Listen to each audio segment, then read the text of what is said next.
Purple Hearts Reunited is a nonprofit organization that locates lost or stolen Purple Heart medals and returns them to their rightful owners. Founded in 2012 by Captain Zachariah Fike, the organization's been able to locate and return over 60 medals so far.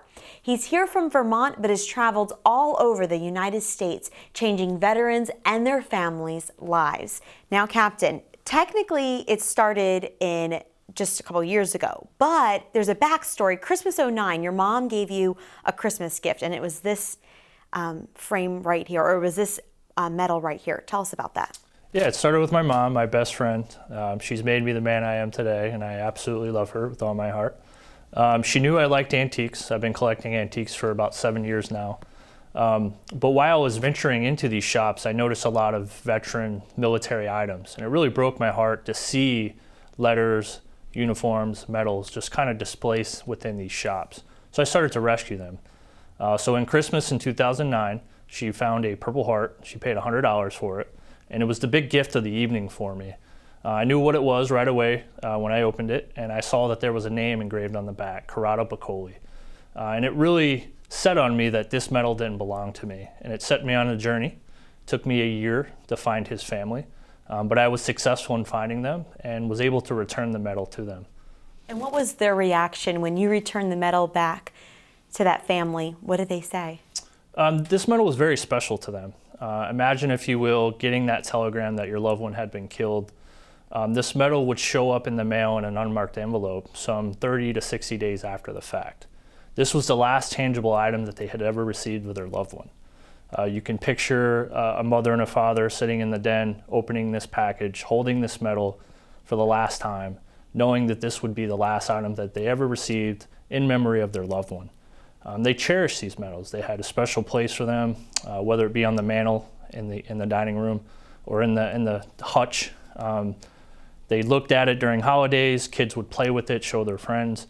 And then, unfortunately, over time, these things get lost. So it really created somewhat of a hole within their hearts. So to be reconnected with this medal filled that hole. And for me, it was beyond more than just returning a medal. It was seeing a family come together again for the very first time. And then they had their first ever family reunion. 60 members from all over the United States coming together for the first time, meeting each other, nieces, aunts, uncles, nephews, ages 4 years old to 84 for the very first time. Really touched my heart, and it's really why I do what I do. What goes into locating a lost medal and then returning it to the family? Essentially, people contact the organization.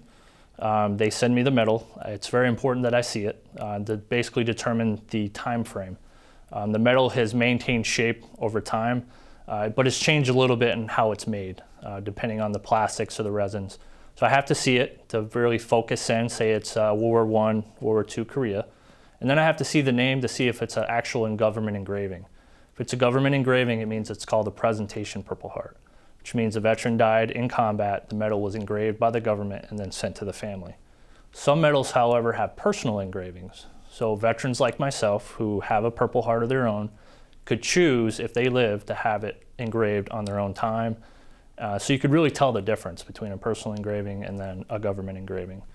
Once we determine that, we begin the search. It's a lot of time, me up at night on my laptop, 2 or 3 hours a night researching, trying to put together who he was, who his family was, who his brothers, sisters, mom, dad, etc., until we could really focus down on someone who's living.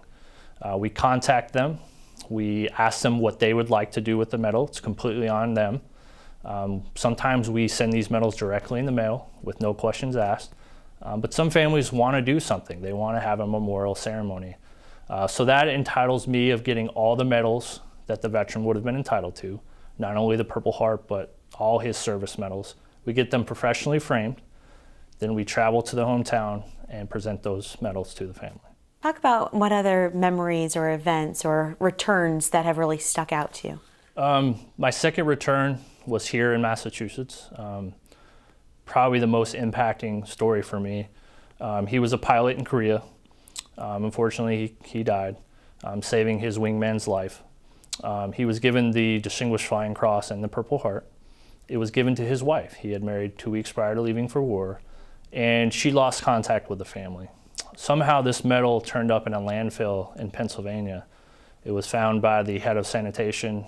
He kept it. Back then they didn't have internet, so there was no way of searching for his family. They kept this medal in their family for over 2 decades. And then his grandson essentially reached out to me, and we were able to find the veteran's sister, Connie Bachman, down in Lexington, Mass. Very sweet woman, a woman that anybody would want for their grandma. I went down and visited them before the ceremony. She fed me soup. I ate about 8 bowls because I had to. She forced them down my throat. Just sweet woman. But every time she heard her brother's name, she would cry. You know, for 60 years, she couldn't go to a 4th of July or a Memorial Day or even look at the flag because it broke her heart. Just the thought of losing her little brother who meant the world to her. We had the ceremony, her family came, it was a wonderful event. About 3 weeks later, I got a call from her daughter, and she said, "Zach, you know, my mom would like to speak to you." So I gave her a call, and I could tell right away that something was wrong. And she was diagnosed with throat cancer. I think it's something that she had prior to the event, but it just came on really at the end. And she said something to me that I will never forget. And I still, to this day, feel like I don't deserve to hear it. But she's always been afraid to die because of the loss of her younger brother. And because of this medal return and having that peace and that closure, she was completely at peace with her life. And she wanted me to know that and to thank me. And I still get teared up thinking about it. But to think that I impacted somebody's life in their last moments changed my life forever. Wow, I can't imagine. That's powerful. That's so moving. How does that?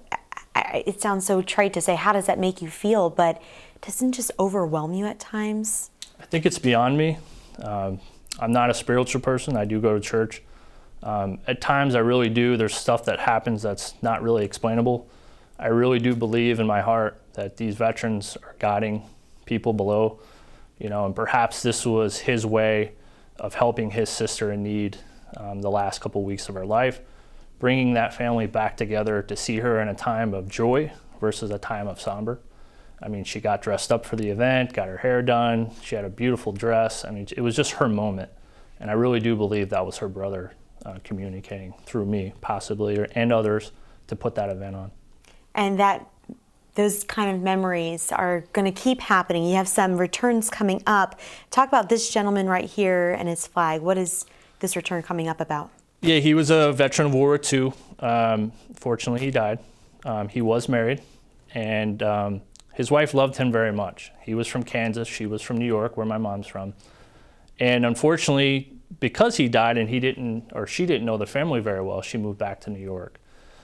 The family in Kansas pretty much lost contact with her and never heard from her again.